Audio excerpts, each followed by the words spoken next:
Okay, welcome everybody. Thank you all for being here. This is our first general masterclass of the Chaski Masterclass series. Really stoked to be here, talking about altitude training, training, competing, a little bit of science. Um, I'm Ty.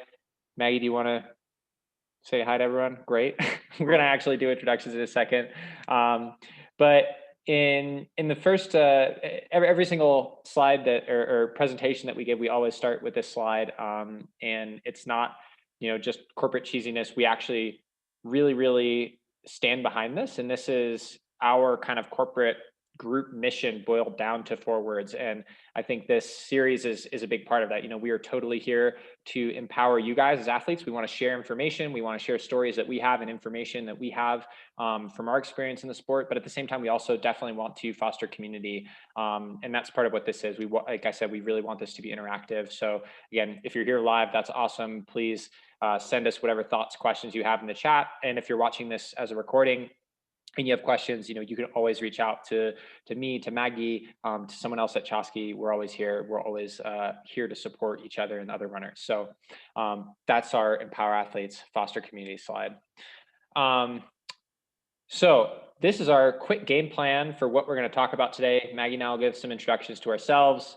We're going to talk science first. So a little bit of background on altitude, synthetic altitude, training versus racing. And then we're going to do a little bit more anecdotal story time kind of stuff at the end.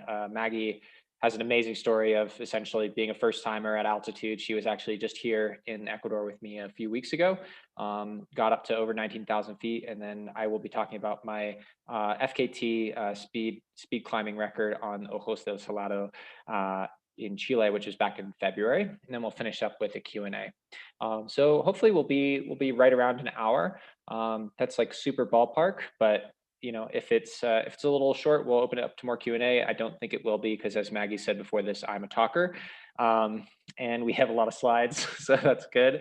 But if it goes long and you need to duck out, that's totally fine. Again, the recording will be up afterwards, and we'll send that out to all of you guys.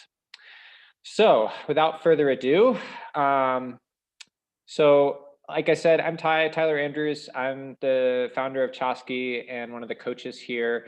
And I'm also a professional runner for Hoka One One. I am 30 years old.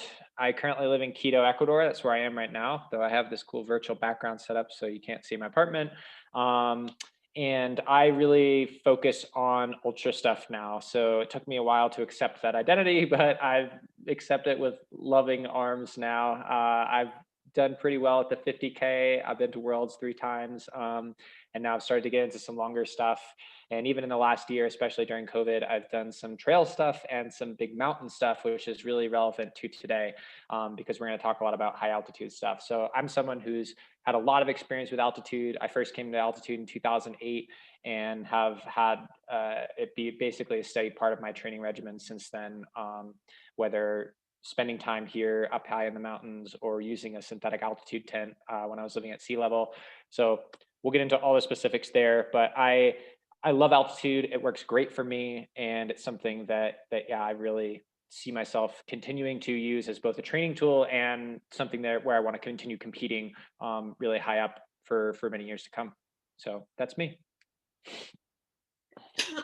Hi, I'm Maggie. I'm a Chaski coach.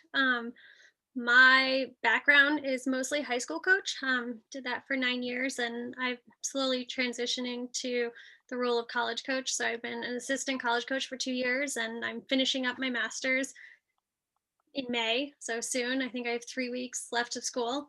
And this is kind of the direction I'm going. I've been a part of Chaski since the beginning, and I just went on this awesome trip in Ecuador, and got to experience from like zero to very high altitude, for the first time. And so I'm going to walk you guys through my experience and how I got ready for it and what I felt during, how I felt afterwards. So, yeah, really excited to share with you guys. Awesome. Thank you, Maggie. We are going to get right into it then with this first slide. And again, some of this we're not going to get super deep into the science. We actually do have a a talk for our coaching staff tomorrow night that gets way, way more into the scientific weeds. So if you like this talk and you're like, man, I wish that I could hear Ty nerd out more about like blood and stuff, then send us a message, even if you're not a Chaski coach, and we can give you the link for tomorrow night, because that will be a much, much more science heavy talk. With this will be a little bit more hand wavy. So the important like big picture concepts that we should understand with regards to altitude are: humans need oxygen for continuous movement. That's everybody hopefully understands that. That's what aerobic exercise means. The aerobic part means that we are using oxygen for our fuel. And again, I'm not really going to go into the details of the mechanism there and how that works, but if you don't know that, you're going to have to trust me on that one. That oxygen is really important. It's the fuel that we use as runners when we're running basically over 25 seconds, something like that. So oxygen is really important.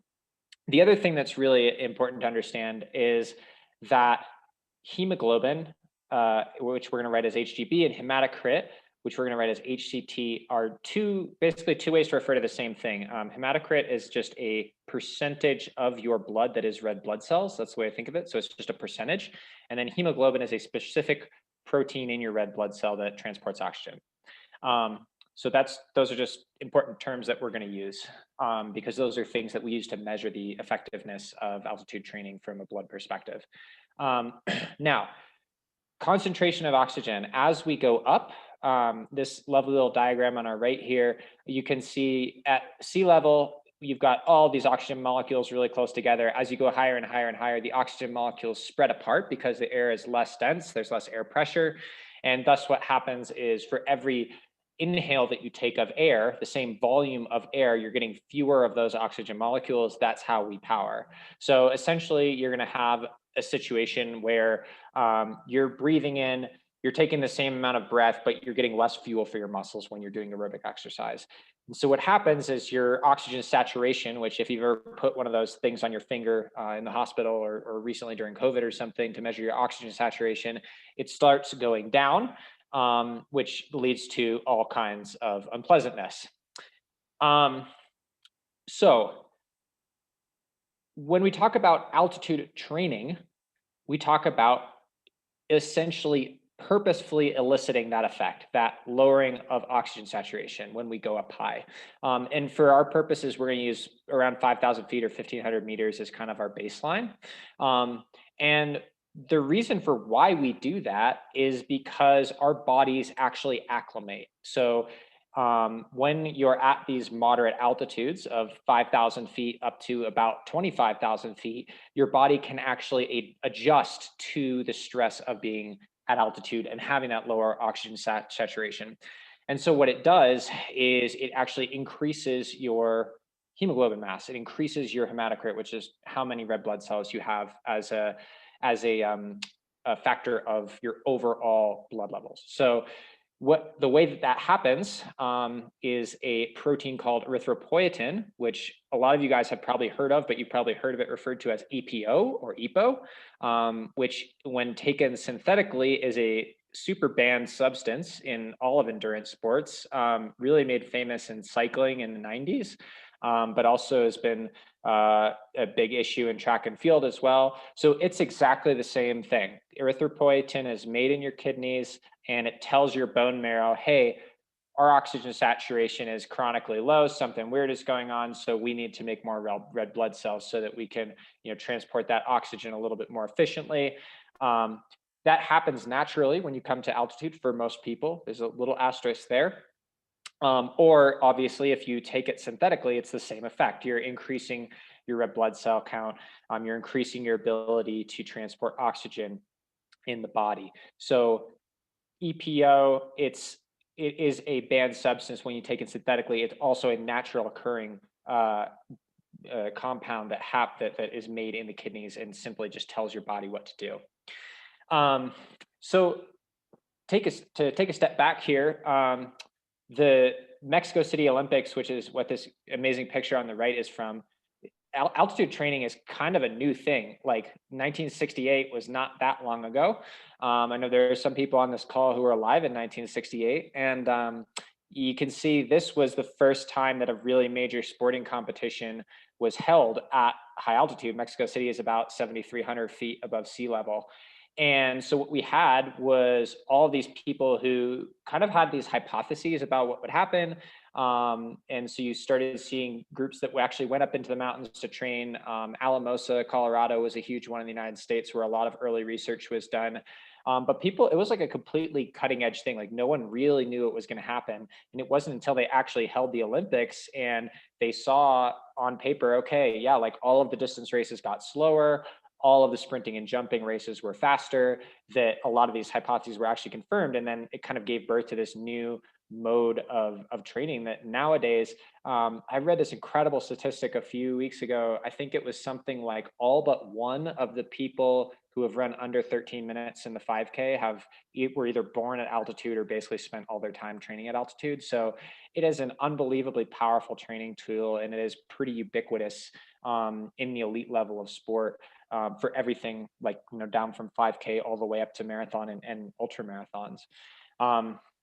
And again, the reason for that is because of these blood values that you can develop, the way that it affects your ability to transport oxygen, which is therefore going to lead to an increased VO2 max. And the idea is that these effects last after your return to sea level. So obviously your body is adjusting while you're at altitude, and then you're able to go down and compete at sea level afterwards.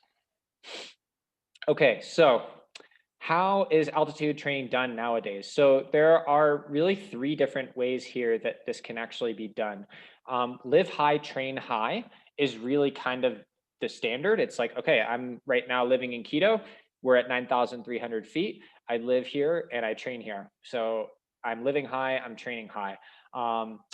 The benefits of this are that it's the simplest because I don't have to move, I don't have to sleep in the tent or anything weird like that. I'm just here, I go out my front door, I do all my runs. um, the cons are that when you're at altitude you can't run as hard. If you're training say for a marathon, it's very very hard to run sea level marathon pace at altitude. So that's something that you have to take into effect into your consideration when you're planning your training. So you think about, okay, well, am I going to run at marathon effort, or do I run at marathon pace and just run a lot shorter in terms of the repetitions that I'm going to do? That leads us to live high, train low, which really became a lot more popular, I would say, in the last 25 years. It's a pretty new concept. Um, but Weldon Johnson, the guy who founded Let'sRun.com, wrote a lot about this. He's famously used it for himself and went from like a 30-minute guy to a 28 flat guy in the 10K in like a year. So he was obviously a really high responder to this methodology of training, but it essentially allows you to live somewhere high, so like Flagstaff, which is a picture of me and Jim in Flagstaff, but then training down somewhere lower like Sedona or Camp Verde, if you're in Arizona and familiar with the area. So that they've kind of grown to be these hot spots in the United States, places like Flagstaff, like Mammoth Lakes, even like Colorado, though it's harder to get quite as low in Colorado, where you can live at, say 8 to 10,000 feet and then drive down within an hour or two, and you can do your workout at, essentially sea level. And the reason that this is so effective is because when you're living up high and you're sleeping up high and you're spending all your day up high, you're getting all those benefits from a physiological perspective on the blood side. So you're getting that red blood cell boost, you're getting that hematocrit boost, but you're not sacrificing any quality in terms of the specificity of your workouts. So again, to go back to our marathoner example, if you're training to run a marathon at 5-minute mile pace, it's really hard to do that even in Flagstaff. So you see a lot of guys in Flag that will drive an hour down to Camp Verde, which is at 4,000 feet, which is essentially sea level. And they're able to basically hit their real race pace down there for long workouts like they would want to if they were training at sea level. But then again, they can drive right back up to Flagstaff afterwards. So they're still spending, 19 of their hours of that day at high altitude, and their body is going to kind of stay at that baseline. The cons are obviously that's really logistically complicated. You have to live in a really specific place that has access to both of those altitudes, that they're not too far away, that you have to have a car and drive a long way to your workouts, which can be tiresome. So I think that if you can do it, a lot of people have shown that that can be super successful. Galen Rupp is another person who's done that, and he uses synthetic altitude, which we'll talk about in a second. But um, it's definitely, it requires very specific circumstances to actually execute. Um, and so then that leads to synthetic altitude, which is essentially a subset of your live high, train low methodology. So synthetic altitude, or you might have heard of an altitude tent or an altitude house or an altitude chamber. Um, these are specific devices that are used to simulate the air makeup of oxygen at different altitudes. And Maggie will talk a little bit more about this because she actually spent some time in one of these before coming to keto to prep herself. Um, but the idea is that the air pressure is actually the same, but the oxygen concentration is dropped. So you would sleep at, 10, 12,000 feet, and then you'd spend the rest of your day out about at wherever you are, whether it's sea level or close to it. Again, the benefits of this are that you're essentially doing live high, train low. You're spending a bunch of time at altitude and hoping that your body adjusts to that in the same way that you would as if you were, living in Flagstaff and driving down to Camp Verde. But again, you're able to get out the door and go for your run at sea level, get in a little bit more specificity and quality. The cons here are that altitude tents are kind of uncomfortable. They're really expensive. They're like not that common. I see Maggie laughing because she can relate to all this. Like your partner or your cat or dog might really not like you for sleeping in it. Like I think all of us who have used these have experiences with these things. So like it's definitely something that people use. Like at the altitude house is actually what Galen Rupp uses out in Oregon. Like he lives in Portland, Oregon or near there. And he's one of the best US distance runners that we have right now. And I believe his whole house is at altitude. So that's an even better setup than just having it in your bed because A, you don't have to sleep under a tent, and B, you've got the whole house. So if you're sitting on your couch watching TV, you're still breathing that thinner air. Because that's actually another con there with the synthetic altitude is like if you're only spending 8 hours a night in your altitude tent, like it's actually the jury is kind of out on whether that's going to elicit the same long-term blood effects that you would get from a live high, train low thing where maybe you're only spending a few hours a week at sea level. So that's our implementation slide in terms of those are the three big ways that we do it. Now what could go wrong? Let's talk a little bit about just kind of general altitude cons here. And this is a picture of my good friend Scott up at the top of Cotopaxi volcano, which is about 19,300 feet. We had a pretty aggressive acclimatization schedule when he was here, so he had a little bit of a rough day there, but beautiful day as you can see. So the first thing is that when you're coming from sea level to altitude, you need to take time for acclimatization. You need to have some window that's built in where you are basically just letting your body adjust, because as that happens, you are actually undergoing really significant physiological changes in terms of your respiratory system and essentially your bone marrow and your blood. And what's going to happen is if you keep training through that as if nothing was happening, you're going to end up getting really overtrained. You could end up getting injured. Overall, it's going to reduce your recovery, and that's often a factor of poor sleep, which is another thing that that Maggie can definitely speak to. We talked a lot about that, and something that I've experienced a lot, especially going up high. HAPE and HASTE are really, really serious, fatal things that happen mostly to mountaineers, but it's definitely something to be aware of. If you're going to altitude, especially for the first time, it stands for high altitude pulmonary and cerebral edema, essentially swelling in the brain and lungs. And these are, again, these can be fatal. And so it's really, really important that you know the symptoms for those. So if you're going to altitude, I would just Google HAPE, HASTE symptoms and make sure you're familiar with those and you know what to look out for. In general, you almost never see those below like 15,000 feet. They're really more mountaineering things and like runners going up to altitude to train, but still something that you should absolutely be aware of. Extreme sun and weather. I can tell you that Scott got really sunburned like from this picture, and Maggie also got really sunburned from several days in Ecuador. So like, it's no joke. There's a lot less atmosphere between you and the sun up there. The rays are a lot more direct, especially if you're on the equator like we are here. And just in general, weather can be a little bit more extreme when you're high up. I want to, sorry, someone sent a question here.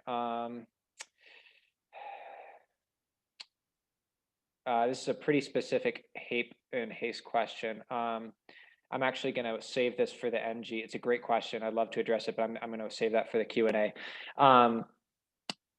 We've got non-responders are a thing. So non-responders are people who essentially do not respond in the same way physiologically that people that we would expect that the average person does. So altitude responses are very much a bell curve.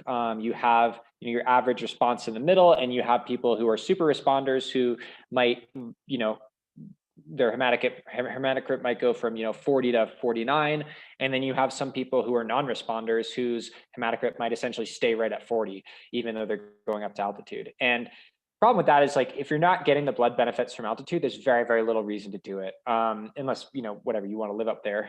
But from a training perspective, there's almost no reason, because again, your training is going to be hampered in terms of the specificity and quality that you can do. So if your body's not responding well to altitude, then that's the kind of thing where you just need to figure it out, and it's a person to person thing. And then it's like, okay, this is probably not something that I should do. I probably shouldn't run, Pikes Peak or Leadville, or, probably shouldn't become a professional mountaineer or something like that. The last thing here is that timing can be really hard. So not only acclimatization time, which we talked about at the beginning, but also, let's say you're at altitude and you want to go down to race. There is a lot of different there are a lot of different things that people recommend in terms of whether you go down right away, whether you go down with a few days, whether you go down with a couple of weeks. The effects don't last forever, so you do have some window, but the jury is still kind of out in terms of exactly when the best time is. And same thing if you're going up to altitude. And again, we'll talk about that at the end when we kind of have some little tips. Okay, so racing at altitude, similar idea as training at altitude, but kind of going to assume that you guys don't have, access to synthetic altitude or the opportunity to do a full stint. Or sorry, I've skipped a slide. I've gotten ahead of myself. So first thing we're going to do is just adjust your expectations. There are altitude converters out there where you can plug in, hey, I'm racing a marathon at 8,000 feet. Like, what's my time equivalent to? I would take them with a grain of salt. I think sometimes they're overly generous, and I think sometimes they're overly harsh. Altitude conversion is an extremely personal thing. I've seen runners here in Quito, for example, that can just absolutely blow my doors off at 9,000 feet, but then they don't see that much improvement going down to sea level. And then vice versa, I've seen people who are not that fantastic at sea level, but then perform incredibly well at altitude. So you have a very, very personal thing. And I think whenever you apply, a formula across the board, especially with something with as much variation of this, it's gonna end up, you're gonna have a lot of scatter. So I would use it to kind of get a ballpark, but I would mostly base it on your own personal experience. So the best thing you can do is do an actual stint at altitude before you're trying to race. You're not necessarily trying to go in and crush it for that stint. If it's your first time, it's more about seeing how your body reacts, and again, trying to get a better sense of, okay, what do my paces kind of equate to in terms of effort, whether you're looking at heart rate or just perceived exertion, making sure that you kind of have a general sense of understanding of what that is going to look like. Hydration and fuel. Hydration is like the most important thing. I always tell people when they come up to altitude, you basically, I don't want to tell you can't overhydrate, because then someone's going to get hyponatremia, but you should drink a lot. You should balance it with electrolytes. And lastly, the timing. This is my personal experience, is the best. If you can't give yourself a stint, or maybe at least a week, is to basically arrive as soon as possible. That and this is completely anecdotal, I have not found any science to support this, but I've seen it for myself and a bunch of others, is that your body kind of has like a 24 to 36 hour window where, like, it doesn't really recognize that you're quite at altitude yet, and you're able to do things that you will not be able to do like 3 days later. And I think Maggie can speak to this too, because the first day she was here, well, she'll talk about it. But anyways, like, you kind of have this like Superman ability, like the first day that you're at altitude, where every single time I come up here from sea level, it's the same thing. It's like my first run is like 20 seconds a mile faster than any other run I'm going to do on the trip for like a normal run, and like at the exact same effort. So there is some weird magic that happens there. That's the only hypothesis I've ever figured out is like, yeah, your body doesn't really know you're up here yet. And so it's just like working way harder, but you don't really notice or something. But anyways, completely anecdotal, but take it as you will. Okay, so last thing here, and we added this slide because someone had written us a question who's coming to our Flagstaff retreat of like, hey, what should I do if I'm coming to Flagstaff from sea level, which Maggie is doing as well. And now we're going to assume, okay, you don't have an altitude tent, you don't have like a whole bunch of time to prep beforehand. But let's say, yeah, you're going up for a vacation or a race or a little block or something like that. The short answer is there's not a lot you can do in terms of the oxygen stuff. What you can do is you can prepare yourself for the perceived exertion, which will be higher at the same pace as at altitude. So this is where when people talk about heat and humidity being the poor man's altitude, I think this is where it really comes in, because when you talk about, especially running in humid heat, like we had in New England during the summer times, that's something that does feel a lot like altitude. It feels harder to run the same pace. It feels uncomfortable in a similar way. So that's something where if you just go out and do that, and again, if you're in New England in the summer, it's easy. If you're not, you can kind of substitute that by simply like overdressing, maybe running on the treadmill with like a sweatsuit on or something like that a couple of times.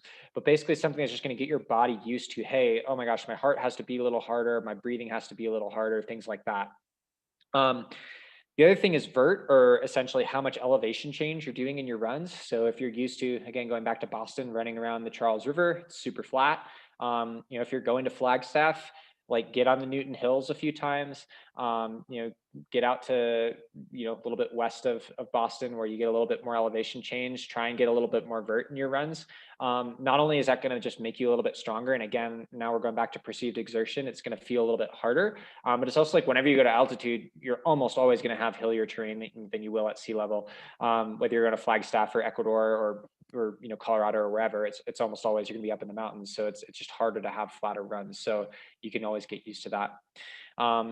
And then once you get there, that's the big thing, is just, again, hydration, taking your rest really seriously, and then listening to your body is huge. Knowing when to say, okay, I need to just like listen to my perceived exertion. I'm not going to look at my Garmin and freak out because I'm running 45 seconds a mile slower. I'm just going to go out for my easy run, and it's going to be fun, and I'm going to, have a good time with my friends and see some beautiful stuff. And as long as the effort feels good, then we're all set.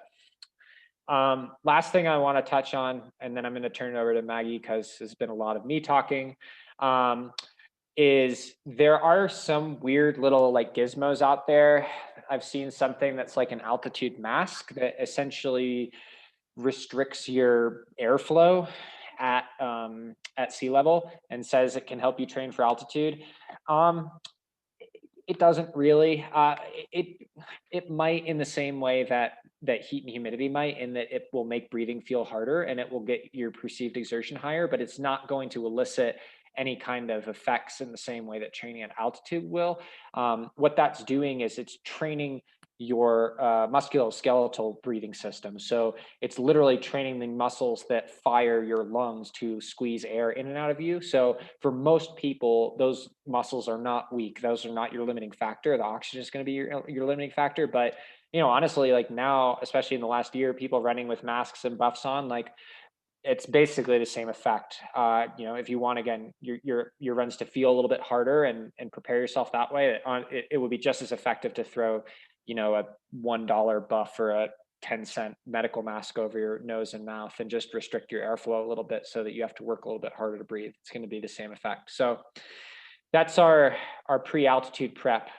I think that's all of the science and implementation stuff that we had. So are there any questions on that stuff before I turn it over to Maggie and kind of let her talk a little bit about her personal experience? No? Okay, cool. Well, we'll open it up at the end as well. Ajit, I definitely want to look at your question in more detail while Maggie's talking as well, and make sure that we can address that at the end. So, I thought it would make the most sense to start with my baseline and let you guys know where I was coming from physiologically. So, I live in Natick, Mass. I grew up here, and it's 181 feet, which is basically sea level. Although I did spend some of the nights preparing for Ecuador at my sister's, and she's even lower because she's in Rhode Island and closer to the water. So to her, to me, she's real sea level. Um, but the highest I've ever been was Mount Adams, New Hampshire, 5,774 feet, which I have now found out is not actually that high, but to me that was very high. And I didn't even spend the night there. I had never spent the night higher than 3,000 feet. So this is kind of where I'm coming from. I went to Ecuador on March 31st. So I prepared for about a month before, and March in Natick had a typical New England weather with a low of 12 degrees and a high of 73. So we had all different seasons in the month of March, but on average it was between like a daily low of 29 and a high of 43, which is not high. So one of the things to do to prepare for altitude training is to run in the heat. I didn't have the heat. I It was also 12 days of rain in that 1 month before I went. So it was pretty cold. I tried to do some hill workouts, but I was doing one a week. So that was 4 hill workouts, and I couldn't find a lot of elevation where I was. So I was really only getting about 500 feet of vert per workout. So, in terms of me preparing, I relied heavily on sleeping in Tyler's altitude tent that he let me borrow, which was very handy to have a professional athlete for a friend. Not everyone gets to have access to those. So, the way that the tent worked is it had some fancy thingamajig that Tyler probably knows the name of. That What's the machine called? It's essentially just a air compressor and diffuser, I guess. I'm not really sure the technical name actually. Yeah, okay, so the machine, and it had a little toggle, and I would set the elevation or altitude that I wanted to be sleeping at each night, but the mechanism that I measured inside gave me readings based on percentage of O2. So I had to do some chart conversion, but to give you guys some comparisons, sea level is 20.9% O2. And the I guess lowest I went, the least amount of oxygen I had before I went to Ecuador was 13.8% in the tent. That's as far as I took it. The tent actually allowed me to go much lower, but I didn't feel the need to do that, and I didn't have enough time to progress. So to give you some comparisons, I just put some major locations. So Flagstaff has 16%, Quito has 14.63%, and Chimborazo, which is the mountain that I climbed at the end of my Ecuador trip, that was kind of the goal as we progressed, is 9.5%, to just show you the differences. Oh, and that's the tent that I slept in for a month. I should have made my bed before I took a picture, but it's the only picture I had. I regret that. Okay, so this is the progress of sleeping in the altitude tent and how it kind of went. So my first night, the toggle was not very like it's not definitive when you set it. It has like one of those floating balls that kind of gives you a range. And I learned my lesson because the very first night I slept in it, I slept way too high. I started my first night at a little over 9,500 feet. Which was too much for me and too much for my dog. So she was throwing up the whole next morning and in the middle of the night, and I felt terrible. And she only slept in it maybe 2 other nights for the rest of the month. Um, I also did not feel good. My biggest symptom was headache, and when I say headache, it's not like normal people headache. It's like what I think like migraines must feel like. Like this is the worst headache pain I've ever had in my life, and it lasted almost all day. So I immediately regretted my decision to sleep in this tent and slept out of the tent the next night. I went down to Rhode Island, and that's the 82 feet. Um, so then when I came back, I figured I needed to have a little bit more of a game plan, and I needed to be a little more careful in setting the level at night. And so then I started at 5,000, and I actually, so one of the symptoms is lack of sleep. It was very frustrating for me for an entire month to not get my 8 hours of sleep. And I'm a napper, and this entire month I couldn't nap. I just was not tired. I would spend a lot of time just sitting in the tent because I wanted to get my hours in, but I was definitely not sleeping 8 hours. I would say on average, I was sleeping maybe 5 or 6 hours, which for me, who sleeps like 8 or 9 during the night and then takes a 2 hour nap every day, it was not a lot of sleep. So I had to take that into account when I was doing all my training, because I was noticing that I felt tired and heavy. And I think a huge part of it, yes, 2 hour nap every day from the non-professional athlete. um, but yeah, I had to take that into account when I was doing all my runs, because it, yes, was probably from sleeping with the synthetic altitude, but I also think a huge part of me feeling terrible on my runs was lack of recovery, lack of sleep. Um, so I progressed. I took a couple nights over the month. So it was like 26 nights that I slept in the tent from when I got it to when I went to Ecuador. And I took a couple nights off. At the beginning, out of necessity, terrible headaches. The other ones at the end were vacations. So just, I couldn't bring the giant tent with me. But I tried to have kind of a good system. I spoke to Scott, who also went to Ecuador and had also gone through the experience of sleeping in a tent for several weeks before he went. And I found that my progression had to be much slower than his. I was having more severe symptoms. More headaches. The biggest thing, and Tyler was constantly reminding me this when I was in the tent and when I got to Ecuador, that to drink water, to hydrate. That's a huge thing that alleviated some of the headaches, but I'm not a huge hydrator anyways, which is terrible. And I was drinking at least double the amount that I normally do, just to try and alleviate some of the headaches.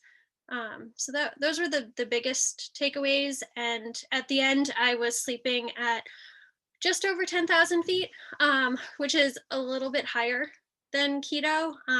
But you have to also remember that I wasn't spending 24 hours a day in the tent. I was only spending 7-ish hours at night. And about the last week, I was trying to spend a couple hours during the day in it too. Right. Very good. Thank you. So then I got to Ecuador, and the very first day, I had that experience of feeling great, and we went on a hike, and Tyler and Scott were like, "What are you doing?" Like, I was just walking normal. I didn't know when you're walking at altitude, you're supposed to walk very slowly. She was hammering. She didn't know, but she was hammering. Yeah, I just thought I was just going for a regular walk. I was going much slower than I normally hike and walk when I'm at sea level, but apparently you're supposed to walk like this when you're at altitude, because a while in, all of a sudden it's going to hit you and you'll be happier that you started slower. So I kind of went crazy that first day, and it was an experience. I was very tired the next couple of days. As you can see, I didn't do much hiking or climbing or running. We had run down a mountain, so my legs were pretty sore for a couple of days, which everyone knew about. I was very vocal with how sore my legs were. But I was also adjusting to sleeping at altitude. So, our lack of sleeping the first night, I got in very late. Tyler was lovely, picked me up in the middle of the night at the airport, and I couldn't sleep. I was, and the time difference was only an hour, so it wasn't jet lag or anything. I could not sleep, and I think I slept maybe 3 hours that first night, and it slowly got better. I'd say by the third night, I had about 5 hours of sleep, but I stayed at about 5 hours for most of the trip. I think there was one night that I got 6 hours of sleep, and it was like a big thing. But then as we started climbing at the end towards like day 9, didn't get much sleep. 8, 9, all the nights that we were sleeping at the national park. So that was the other thing. We Once I decided that I wanted to climb Chimborazo, that became the goal. So not only were we increasing our altitude every day during hikes, but we were also increasing the altitude that I was sleeping at. So those lower bars that you can see are like 9,400 feet, that's keto. So all those light blue 9,400s, that's keto. And then when it went up, we went to uh, Chowpy, and which was a little higher. And then we went up to the Cotopaxi National Park, which was a little higher. And then that last really tall blue one was at High Camp on the mountain. We went not quite halfway, a lot less than halfway, but it felt pretty far, and slept up there before we tried to summit the next morning. So um, yeah, progressing both sleeping altitude and daily hikes. Um, I think I think that's it. And then you can notice the big drop off once we did the mountain. Then we went down to Banos, which felt like sea level, but is still like 5,900 feet, which is higher than I'd ever been before in my life, which is crazy because when I went down to altitude, I felt great. And had some like incredible runs that I felt like, oh my God, this is so easy. All right, can you go to the next one? So my main side effects were the headaches that I talked about, lack of sleep talked about, and appetite was another thing. I like had a completely suppressed appetite. I'm someone who like I eat a lot of food. I don't even know. I like sit down and I can have an entire box of cereal, no problem. I have whole boxes of Kraft macaroni and cheese with hot dogs and then ice cream. And these are like normal meals for me. I eat a lot. And I was not eating a lot to the point that it was becoming noticeable to Scott and Tyler, I think, at the beginning. And it's a weird experience to eat when you're not hungry. But I had to constantly remind myself to eat, and not only just regular meals, but during activity. When we were hiking, when we were running, I feel like they were constantly like force feeding me food and telling me to eat again, and like opening Oreos on the top of the mountain. But I was not hungry, so that was a huge thing. I think the second half of the trip, I started drinking a lot more of my calories, and that helped. Um, Made me feel better, made my headaches be less. I don't know that they ever really went away. Um, there was so the first day, Tyler and Scott kind of talked about Hape and Haste with me, and explained what a red line would be, and when I kind of hit my limit and we should turn around. So most of those high altitude days, we didn't actually summit. I think I only had 2 summits the whole time. Most of those we would go until I didn't feel good. And to me, that was my yellow line. Like I kind of, I think with endurance athletes, you know you know how to push through pain, and you're more comfortable pushing. And I had to kind of stop myself. So when I got to my yellow line, I knew I could keep going, but it probably wouldn't be smart for me to keep going if I wanted to be able to be okay the next day and the next day. So um, those highest altitude days were when I hit my yellow line, and weird side effects. I became very slap happy.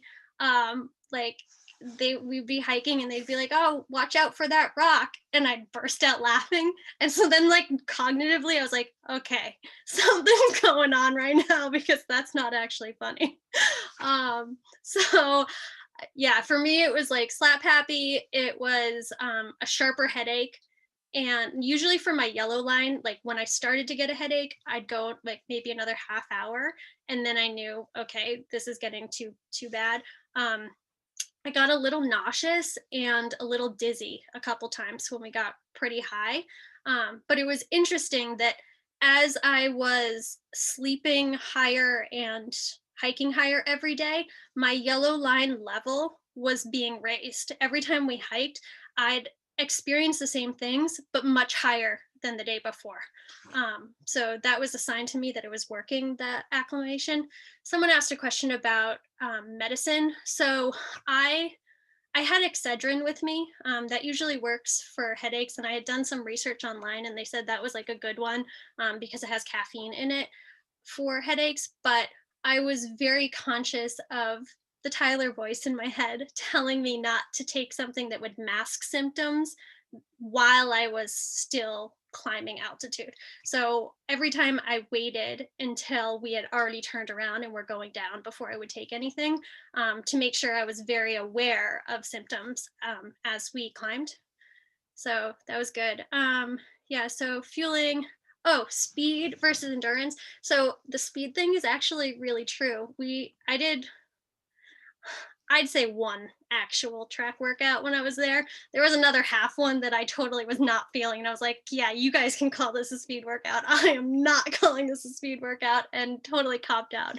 But we had one actual hard track workout, typical 8 4s 2s. And I was noticing that the 400s and 200s were much faster for a same level of effort than when I had been down at sea level. So that was interesting to me. I came like 1 second away from my fastest 200 ever in the workout, and I was like at the end of a long workout. So that was interesting. That was true. And then endurance definitely got harder. All my longer efforts were really hard. I I had been running my long runs at sea level around 8-minute pace or just under. And we went for a long run. We did, it was either 9 or 10 miles at the Cotopaxi National Park, which was pretty high up there. But we averaged like 10-minute pace, same effort level. So definitely was slower there. And everything felt harder. I felt a little bit like a baby, but everything felt harder. You're just like heavier and tired and a headache, but beautiful. So beautiful scenery. And you're like, oh, this is a Kodak moment. I'm so glad I'm here, but I hope no one ever sees these times. And then how long did it take to feel okay? So I think my experience, it took me longer because every day we were trying to go higher. That was the goal. So like every day I was feeling kind of bad. But if I had just stayed at keto, I'd say I probably would feel like the first day I felt great. And then it probably took 3 days for me to start to feel okay. But then as soon as I felt okay, then we started going up again. So that was interesting. And then after the whole 10-day progression to Chimborazo, when we went down to Baños, I felt okay, minus all the driving. I get really car sick. So I didn't feel great stomach wise, but my head was okay for the end of the trip. And we were able to do a run. I think Tyler said it was around 7,000 feet when we were doing that long 10-mile effort. And what was that? There was like 8.5 minute pace average. And that actually felt okay. That felt pretty good. There was one part where I was like, holy shit, this hill's never gonna end. And we stopped for a second. But I hadn't run 10 miles before going to Ecuador. So normally you don't run your longest mileage in 2 years at altitude. Suggestion, don't do that. But You can do that. It's okay. but yeah, It'll be an experience. totally. I think that's all I got. What's the next one? Awesome. Is the next one you? So I have a bunch of slides here. We're already at 7 o'clock here. I kind of wanted to maybe just go to our wrap slides, and then if people want to stick around, I can do this, because like I said, there's been a lot of me talking at the beginning. So let's these are our kind of summary slides here that I wanted to go over in case people have to take off. So these are kind of our, joined takeaways for you guys from this talk. And again, if you have questions, we'll open it up. And I do want to address that question about hay pace that we got in the chat from Jeet. First thing is, like, everyone is an individual, so you want to test yourself if you're going to altitude. Obviously, not everyone's going to have the opportunity. Some people, you might be going to race up high and not have the opportunity to test yourself. You got to do what you got to do. But the best thing you could do is do an experiment on yourself. Go up for anywhere from a few days to a few weeks, and just see how your body responds. If you can do an actual blood test, that's awesome. Most people, you can't do that, but you can get a very good sense of your progression just by, like Maggie said, seeing like how long it takes you to kind of feel normal once you get up there, and then seeing how you feel when you come back down. And if your training feels like it's going in the right direction, that's probably a good sign. Um, Another anecdotal thing that I've found is that each time you go up, it gets easier. And I think, again, I haven't actually found any like academic science that says this, but I can kind of explain it, which is that there are some of the changes that happen are not temporary. They're not, your blood volume is replaced every 2 months from a red blood cells count. So that means that every 2 months you have completely new red blood cells. So 2 months after you get down from altitude, all your red blood cells are made at sea level.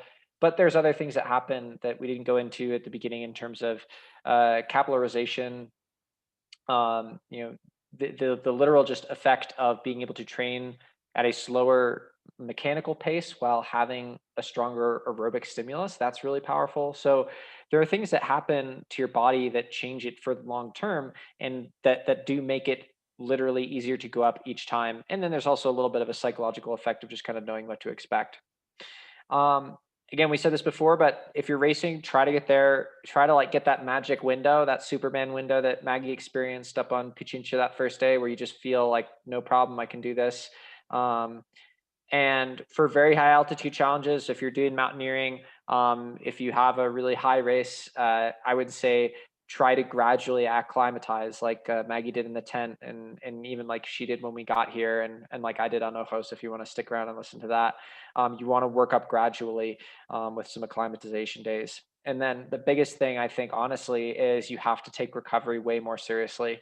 Whether you're in an altitude tent, whether you're at moderate altitude, or whether you're trying to push and keep going up a big mountain, you have to take the recovery really seriously, and you have to understand that your recovery is going to be hampered as you go up. Like, it's not going to be the same to spend one day recovering at 9,000 feet as at sea level. Like, even when you're well acclimated, even for me now, like, I've spent so much time in keto and much higher than here. And even for me, I design my training very differently when I'm up here versus when I'm at sea level in terms of how much recovery I need, both on a macro level of, day to day, week to week, month to month, and then even in workouts. So take your recovery really seriously. And actually, one other thing that I just wanted to add, which isn't on this slide, but I think is actually really important, is especially those of us who are in the United States, I think that we kind of get into this mindset where, like, 10,000 feet seems really high and it's really intimidating. And I honestly think that, like, a big part of altitude stuff is mental, is going in and understanding just having the right expectations, and thinking about what different altitudes mean and what they feel like. And the US, we're so, we talk about 14ers as being these really, really big mountains and stuff. And I think that one of my strengths as someone who competes at altitude now is, like, I spent almost all of my like altitude development as an athlete here in the Andes, where like 14,000 feet isn't that high. Like we run up to 14,000 feet from the city, and it's not, like Maggie did that on her first day here. And I like part of that, sure, it's physiological. You can say it's, okay, that person has a high VO2 max or whatever. But I really think that a lot of it is the mindset that, if you go into it and you think, oh man, I'm going to feel so bad, it's going to be so hard, like 10,000 feet is so high, you're going to psych yourself out a little bit. And there's a huge psychological impact of that. And I think that going to somewhere, whether it's the Andes, the Himalaya, somewhere with really big mountains, and being able to get up high and just kind of resetting your expectations. Like Maggie said at the very end, we went down to Banos, which is at 6,000 feet. And we're like, oh my gosh, it's tropical. It's like basically sea level. And it really feels like that. So you can really kind of change the way that you think about things. And I think that's one of the benefits of mountaineering for runners is really changing the way that you think about altitude and, what you can do at different altitudes. So have an open mind and, you know, try and get high when you can. Um, oh, and then this is totally not a timeshare presentation, but if you guys are interested, this is open to the public. In general, this is part of our community membership. It's only $8 a month if you do want to sign up. You can go to chaski.run/community. If you're an athlete, obviously you already have access to all this stuff. But we do master classes like these, strength and mobility classes, tons of cool stuff. So check it out. Again, we really love community. We love empowering athletes. So we're all about this. We'll keep doing stuff for free too. But if you want to support us, it's super, super helpful. It makes a really big difference and gives us a lot more resources and motivation to do this stuff. Okay, so I want to open it up for questions now, and I will start with Jeet's question now that I had time to read it. And please put any questions in the chat if you want, and then if not, feel free to take off. It's already been an hour, and if anyone's interested, I can go back and talk about Ojos a little bit. So Jeet's question, he said, so been relatively fine, moderate exertion up to 23,500, and then got haze symptoms on a smaller peak, 20,500, but much more technical, higher exertion. Any thoughts on why this would happen? So I think that the question is essentially asking, is there a link between HAPE and HACE and exertion level? Because what he's saying is he was fine at a higher altitude, and then he was working hard at a lower altitude and got some HACE symptoms, which again can be really, really serious. So that's important to note.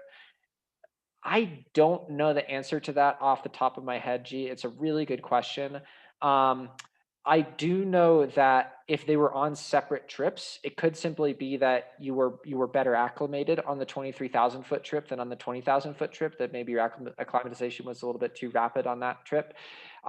It could be that the exertion is playing a role there, but that's something that I would have to look into a little bit more to understand if the kind of exertion level and the technicality of the mountain and overall stress level is contributing to the risk factors for HAPE and HACE. I don't know that off the top of my head. It's a really good question, and I would be very curious to know the answer myself. So feel free to shoot me an email if you want. It's ty@chaski.run, or just send us a note on Instagram or something, and we can look into it. Any other questions? Feel free to unmute yourselves, or we might have to unmute you, but you can do that, or just send something into the chat too. Any thoughts on Diamox? Great question. And this goes back to Jess's question about medicine. So Diamox is a drug that is taken for altitude sickness, altitude acclimatization. I think that personally, Diamox, and this is what Maggie was saying about having my voice in her ear, I don't think it's a good idea to take medicine that is potentially going to mask symptoms. Diamox, my understanding of how it works is that it does essentially treat symptoms. So it can be extremely valuable if you are in an emergency situation where you have really bad altitude sickness symptoms and maybe you're up high on a mountain and you can't really get down quickly. Diamox can be literally a lifesaver. So I think it's a great thing to carry in your first aid kit if you're mountaineering. But I personally wouldn't recommend taking it prophylactically. I don't think that you want to, it's the same idea with, like Maggie said, taking the Excedrin, once she's on the way down already. You don't want to be masking symptoms that could be giving you warning signs about whether you need to slow down or turn around or things like that. So I think it's really important to restrict it to emergency situations essentially. But at the same time, I understand, why people use it. Especially in the Himalayan stuff where you're trying to sleep at 6,500, 7,000 meters, like that's insane. You can only acclimatize to that so much. So it's a tricky one. I would honestly probably ask your physician to, like, before, if you're really going to a big mountain or something, it's probably worth talking to an actual MD and getting someone's opinion who knows your case a little bit better and can answer that question more personally too. Any other questions? No? If there's people still hanging on, do you want to just go to your Ojos? Yeah, I guess we can do that. I guess for the sake of the recording, at least. Yeah, if people want to take off, you're more than welcome. But I will go back um, and go through these slides. And again, if you have questions, we can reopen it at the end. But um, yeah, like Maggie said, I'm a talker. So we've already hit an hour and 5 minutes. But I wanted to basically just give a similar take on as Maggie gave on her experience. So this was my experience going for the fastest known time, or FKT, on Ojos del Salado, which is the second tallest mountain in the Americas, right behind Aconcagua, and it's on the border of Argentina and Chile. So a little bit of background on me. As I said at the beginning, I was born at sea level. I grew up in Massachusetts, but I have spent a lot of time at altitude in the last 15 years or so, since first coming to Quito. And most of that's been running, but I've done a little bit of just kind of like fun mountaineering. I've usually kind of separated that from like competitive, professional running side, and did mountaineering, in the off season as something that I just did for fun. And I've been up fairly high, 21,000 feet, mountain called Corapuna in Peru. Um, and had done some pretty technical climbing as well. And mostly I'd always responded really well to high altitude. I've had my VO2 max measured a handful of times, and it's always been fairly high. I think the highest it was recorded at was about 90 milliliters per kilogram second, which for a runner is quite high.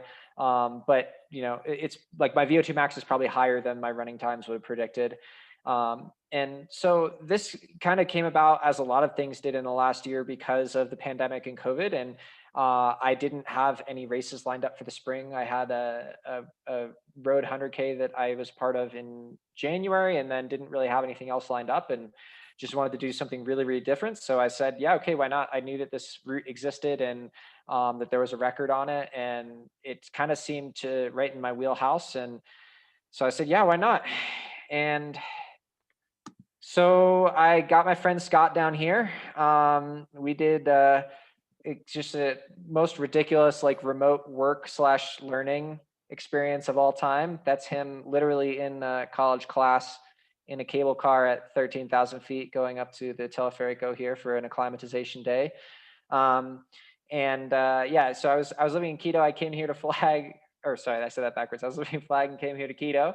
And Scott and I had a week here before we went down to Chile to actually make the attempt. And so during that week, this is when we were talking before about him on top of the mountain and having a rough day. We had a really aggressive acclimatization plan, and part of that was these work days up at the top of the Teleferico, which is 13,000 feet or something, where there's actually a little cafe up there. And we would literally take this cable car up and just sit in a cafe for 8 hours at 13,000 feet and then come back down. So it was an amazing opportunity to just be able to do that, and kind of, have him in school and have me be able to work on Chaski stuff, and, get that extra boost of being up there. And, sleeping wise, we went from, just like Maggie's chart, higher and higher. We went from Quito to Chaupi to Cotopaxi.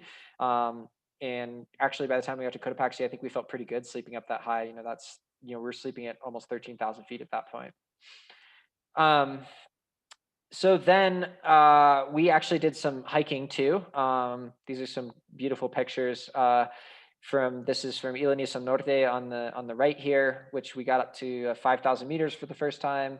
I actually did a little mini FKT on Corazon, which is a mountain here in Ecuador, a smaller peak, by myself. And then our big thing was we wanted to go up Cotopaxi by ourselves. And so we did that. I think it was like our second to last day here in Ecuador before going down to Chile. And here's another picture of Scott lying down in the snow. He He had a rough last couple hours there, but as you can see, we just had a perfect day. It was amazing. And an important thing to talk about here from a training perspective is I really treated our Cotopaxi day as like a mini Ojos del Salado day. So the Ojos route itself is it's 55 kilometers, about 33 miles, and it starts with a very runnable portion up essentially a dirt access road that goes from the entrance of the national park up to base camp. And that's the majority of the distance. It's like 20 kilometers one way or so, 12 miles. And so we did Cotopaxi the same way. I basically started at our campsite, which is actually quite a ways down from where we were going to start the climb part. And so I ran up from our campsite to the parking lot. Scott drove the car up and met me, and we changed into our, real big climbing boots and harness and rope and all that stuff. Climbed all the way up to the summit, climbed back down, and then ran all the way back down to camp. So that was a really, really important day. And one of the things that I stress a lot for myself and I think athletes as well, like even at the amateur level, you need to ease into these, but these really, really big days where you have super compensation, where you do a lot of work in one day and then you take some really, really serious recovery after that. So this was a huge day. I think it was probably like 12 hours of movement, something like that, of being on my feet and running and hiking and climbing and walking back down and running back down. But after that, we had a couple days where we basically did almost nothing at all. So then we had a long trip down. We spent a night in the Santiago airport at sea level. And I think the reason that I specifically listed that on the bullet point there is because I don't care at all about spending one day at sea level. I will tell you that, like, some people that I know are really uptight about being at altitude, like all the time when they're at altitude. And it's like, I know people who will literally like drive certain ways from like certain cities in the West so that they don't go down to sea level. And if you spend one night at sea level, it's not going to make any difference at all physiologically. If anything, it's probably going to be good for you because you're going to recover really, really well that day and you'll sleep great. Um, but anyway, so then we had this incredibly long trip to Chile. It was really wild. And finally, we get to this place called Laguna Santa Rosa, which is our beautiful tent site here, and the little mirrored salt lake behind it, which is actually full of flamingos. It's like one of the strangest places I've ever been. It's like 6 inches deep water. Yeah, full of flamingos. There's vicuñas everywhere, which are these little tiny llamas that kind of look like deer. Um, and the big thing was, like, at this point, we never went below that altitude. Like, that was our baseline. And then we were able to spend the next 8 days just crushing higher and higher peaks. And the Atacama is this incredible place because it is so dry that, as you can see in these pictures, there's really not much snow. So like the picture with my orange shoes on the right there, that's the top of Volcan Copiapó, which is, almost 20,000 feet, 6,000 meters. Um, Anywhere else in the world, pretty much, you're going to be on a glacier at that point. You're going to be in 20 feet of snow. But as you can see, it's basically bone dry. There's almost no snow at all there. And I literally went up there in my Hoka speed goats. So it's just an incredible place in terms of the access to really high altitudes. So we did all these mountains here. We did have one really awful night. And I think this kind of, Maggie can probably relate to this. We went, this is a combination that I really wouldn't recommend, which is we went up to a new high point by quite a bit. We went to 6,000 meters for the first time. And then we tried to sleep at a high point too, which I think we were sleeping at like 4,600. So that's like, I don't know, like 13,000, 14,000 feet. And so you have like a really strenuous day, a new altitude high point for your body, and then you're trying to sleep way higher than you ever have. And it was like one of the worst nights of my life. It was so uncomfortable.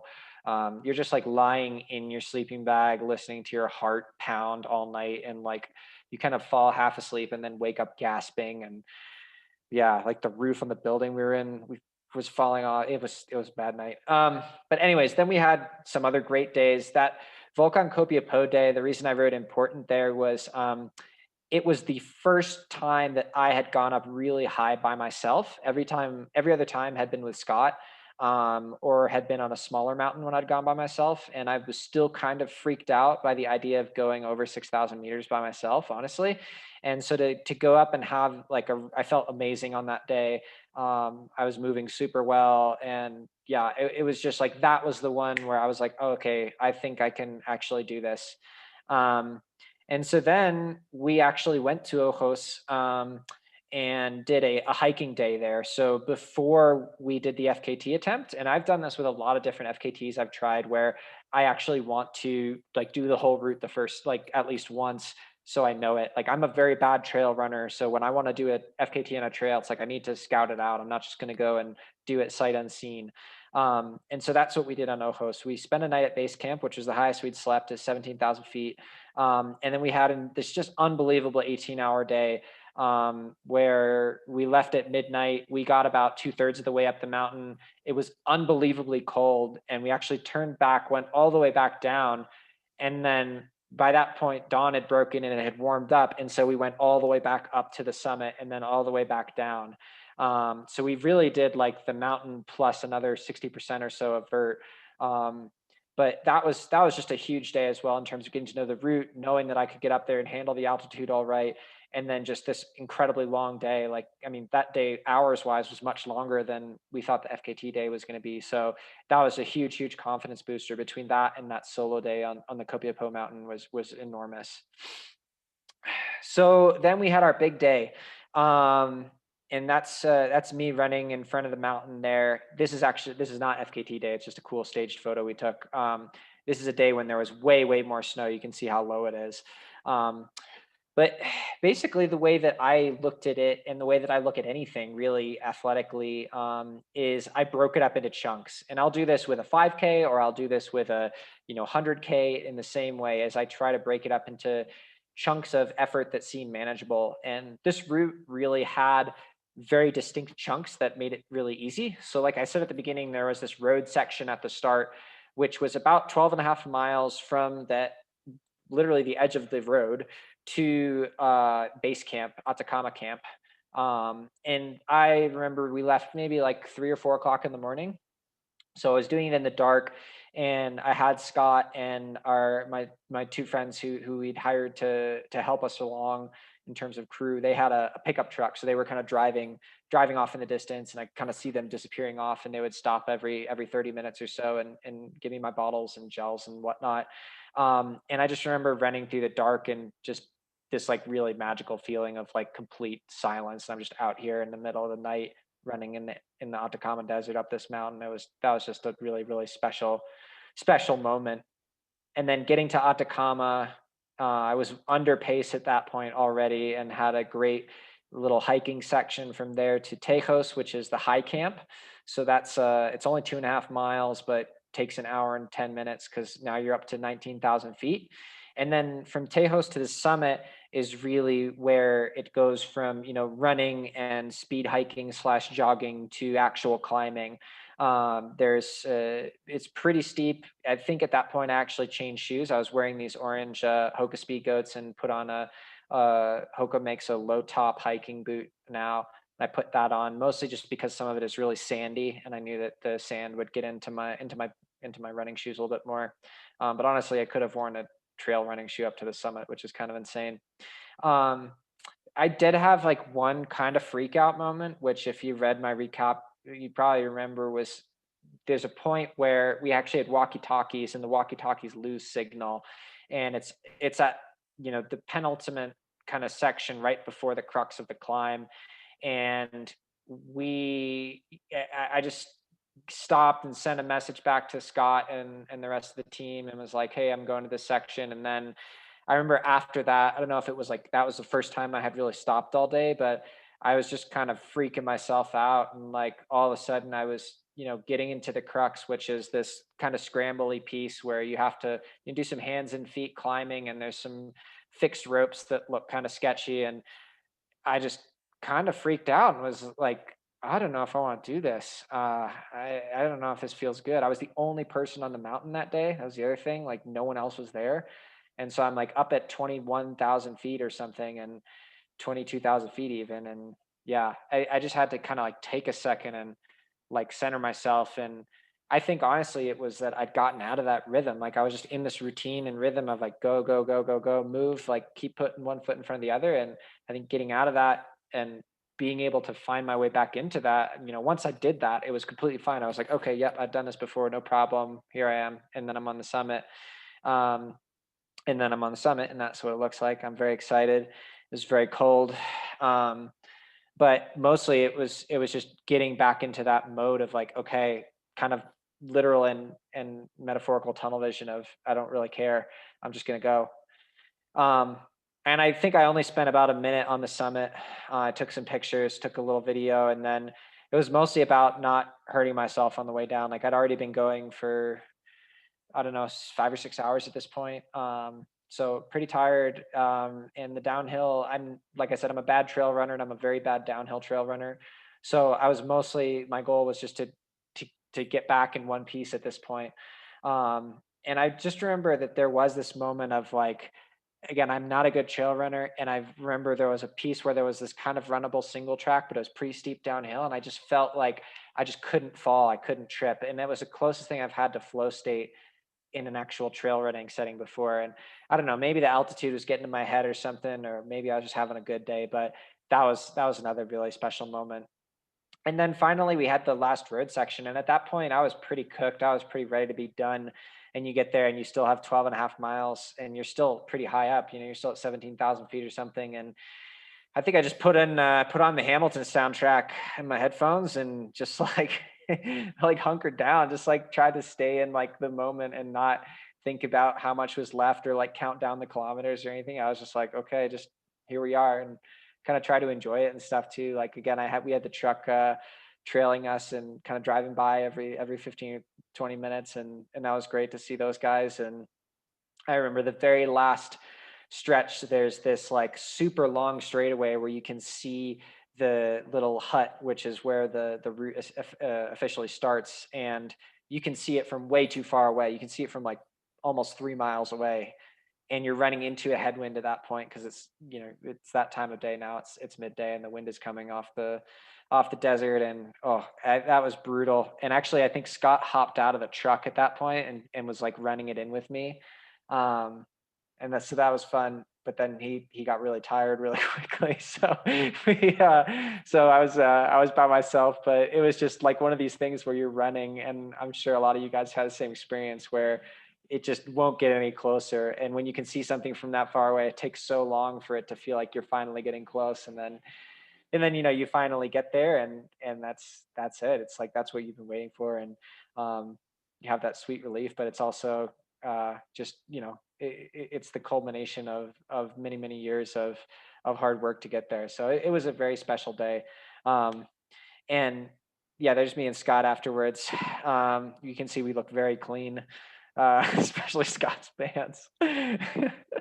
um so these were really my big takeaways, where I really thrive on big, scary goals, like things that freak me out. Like those freak out moments are kind of the things that like light my fire in a weird masochistic way. And I think that a lot of endurance athletes probably have that. That's kind of where some of our internal motivation comes from, is like pushing our own limits, both athletically and like what we're comfortable with, and what freaks us out a little bit. And that for me was huge, huge, huge here. Yeah, I can't stress that enough. And it's something that, it I feel like it makes me get the most out of myself as an athlete, but it also is like the thing that makes me feel most fulfilled as a human being.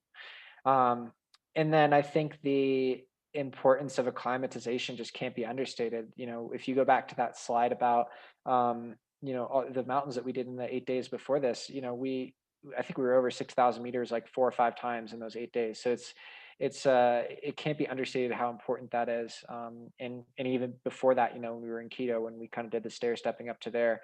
Um, Monitoring effort level, I think, is huge, and having the ability to practice on smaller mountains, I think, is really important. Or again, going back to altitude and racing and stuff, like just having a really good sense of like connection with your body, knowing what your perceived exertion really needs to be for these long efforts. Like that's something that I'm learning as an ultra runner and still learning. Like I still haven't figured it out for like some of these longer road ultras. I've DNF'd my 200 Ks that I've started. So like there's obviously still work to be done there, but for some of this longer mountain stuff, I think I've got a pretty good sense of it at this point. Um, and then confidence, like I said, with that that solo day that I did on Copiapo, I think that was huge. Having sometimes like it's like that, it's like 4 hours. So, one day can change everything. And you can just go from being like, I'm super nervous about this thing to like, okay, I think I can do this. And finding like giving yourself those opportunities to have those days where everything clicks and it kind of changes your attitude, whether it's, a track workout if you're preparing for a 5K, or if it's a mountain if you're preparing for a mountaineering trip. Like those are the things that are really, really important for your confidence. And then last thing is just crew and logistics. I mean, Scott was an invaluable companion to me, both for company and support. There's absolutely no way I could have done this without a crew. And I think the longer ultra stuff, anyone who's run these races will tell you it's really, really important to have people out there to support you both emotionally and also like literally and logistically, making sure that you have what you need. And having a really good crew is an important part of that. And I think running is a very selfish thing, but I think at the end of the day, the thing that's cool about some of these ultra races is they really do feel like team events. Like I've been on both sides. I've been the athlete and I've been the crew person, and they're both awesome. It's great to have a good crew, and it's great to be on a crew and supporting someone that you really care about. So yeah, if you have the opportunity, I would definitely recommend it. It's a ton of fun. I think that's it. Yeah, that's all our slides. We went way over. Um, if anyone has any last questions, I'm happy to stick around and answer them. Otherwise, we'll let you guys take off and enjoy the rest of your evening. Coach Fox, anything else you want to add? No, I think this is a good summary. Sweet. Thank you, Jen. Thanks so much. That's so kind of you. Awesome. Well, thanks, guys. Oh, Mike Gillis. Hey, Mike, you're coming to Flagstaff, right? That's exciting. Um, what inspired you to want to run and hike at such high altitudes? And are there any food or drink that you know about that can help to acclimatize while there? Um, okay, great questions. So the first one, I I don't know. That's a good question. I guess I just like I don't know. It's kind of like the same thing that got me into running. It felt like climbing mountains felt kind of like weirdly numerical in that I remember like when I was 18, I climbed my first real mountains when I was here in Ecuador for the first time. And like I went up to Ilanisa, and then I went up to Cotopaxi, and then I was like, oh, I got to climb some bigger mountains now. Like I'm almost at 20,000 feet, and that seems like a cool barrier. Um, and honestly, it was just kind of like teenage like arrogance and bravado. I don't think there's like anything more like deep or interesting than that. I think recently, probably the thing that made me want to get more into it from like a competitive perspective is just the fact that I've always really loved like big days in the mountains, and I've always felt like from an athletic perspective I could handle altitude really well. And I always just kind of wanted to see like, I wonder like what I could do if I like put the same kind of effort as I do into like training for a marathon into like training to climb a mountain really fast or climb a really big mountain. And so that was kind of where the Ojos thing came from, was like, yeah, just I wanted to see how my body would do at this thing, and I think it did pretty well. I think I'd always kind of had a hunch just between like how well I'd been able to train at what most people would see as pretty high altitudes. Like here in Quito, it's like 9,000 feet is kind of over a lot of people's red line for being able to do like quality track work and quality long runs and stuff. And I'd always been able to do that really well.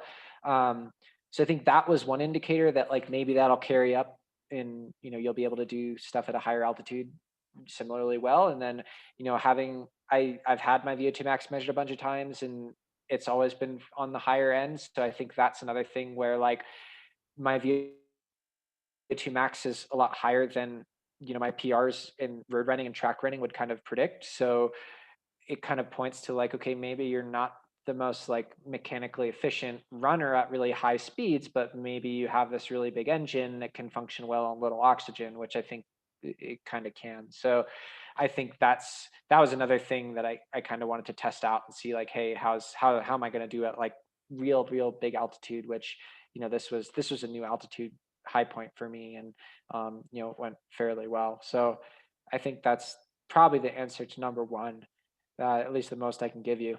I can Um, answer number one too. what? I can answer number one too. Yeah, please do. Because when I went to Ecuador, I had no expectations whatsoever and no plan, which like was freaky for me because I'm a planner. But we really didn't know what I was gonna do when I got there. I think everything was waiting on that first couple days to see how I felt and how I handled things. And then um I think I think there was like a bunch of things that went into like deciding to climb the big mountain, and I think one of the things was that I knew I was there with you and Scott, and if we just ran to Maggie's level the whole time, you guys wouldn't have as much fun or be as challenged. And I felt like if we started hiking a lot, then at least you guys would be challenged too. And then when Scott said that he had done Cotopaxi but had never done Chimborazo, then that was like another thing. I was like, okay, so then it's something that he hasn't done too. So it's not just me. Like it's like a new thing for both of us. But I also started like when you were talking, I'm a sucker for like you said for like over the 20,000 mark. As soon as you told me, well, it's the farthest point from the center of the earth, I was like, Sure. done. I need to do that. Like, Yep. but I didn't feel the desire that like we needed to hit all the peaks along the way because that Mhm. wasn't the goal. So I don't know. I think having a quantifiable goal once I got there and something that I knew that you guys would also kind of enjoy while we were doing it. Um, because it was less about how fast you do it. Whereas if we were just running the whole time, it's definitely about how fast you do it. So, Yeah, fun fact, Chimborazo is the farthest point from the center of the Earth, because the Earth is not a perfect sphere. It is a little bit oblate, which means at the center there's a little bit of a bulge. And since we're right on the equator here, Chimborazo, which is only about 20,000 feet, is actually farther from the center of the Earth than Mount Everest, which is up at latitude, I don't know, 20 or 30 or something like that. So fun fact. Um, Mike, to go to the second part of your question, are there any food or drink that you know about to help the body acclimate? Other than hydration. So the funny and potentially controversial answer is that in the Andes, a lot of people use coca, which is a leaf which people make a tea of here, or they also will pack a lip with it. It is also what cocaine is made from, and it is very illegal in the United States. So I don't think it's a great option for Flagstaff, unless you find some Peruvians that you can befriend. Um, it's a stimulant, so I actually think that like like Maggie said, the caffeine with the Excedrin, I think that caffeine can have a pretty similar impact. Um, I don't think there are any like magical superfoods. I guess, well, if you're there for a longer stay, like if you're there, for a month or two for a training stint, then you definitely want to be focused on, iron-rich foods. Whether if you're a vegetarian, that could mean taking an iron supplement. It could mean leafy greens. It could mean lentils. If you're a carnivore, omnivore, it could mean more red meat. It could mean liver, things like that that are really rich in heme iron.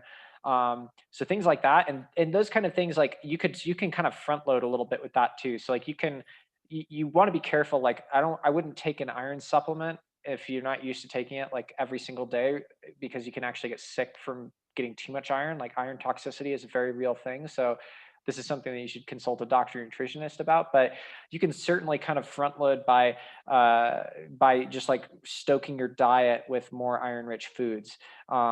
Again, with the supplements, I would be really careful because iron supplements can be really toxic. But with iron rich foods, like, yeah, maybe you eat a little bit more meat or red meat in particular, or maybe you eat some more leafy greens or like iron rich legumes, things like that.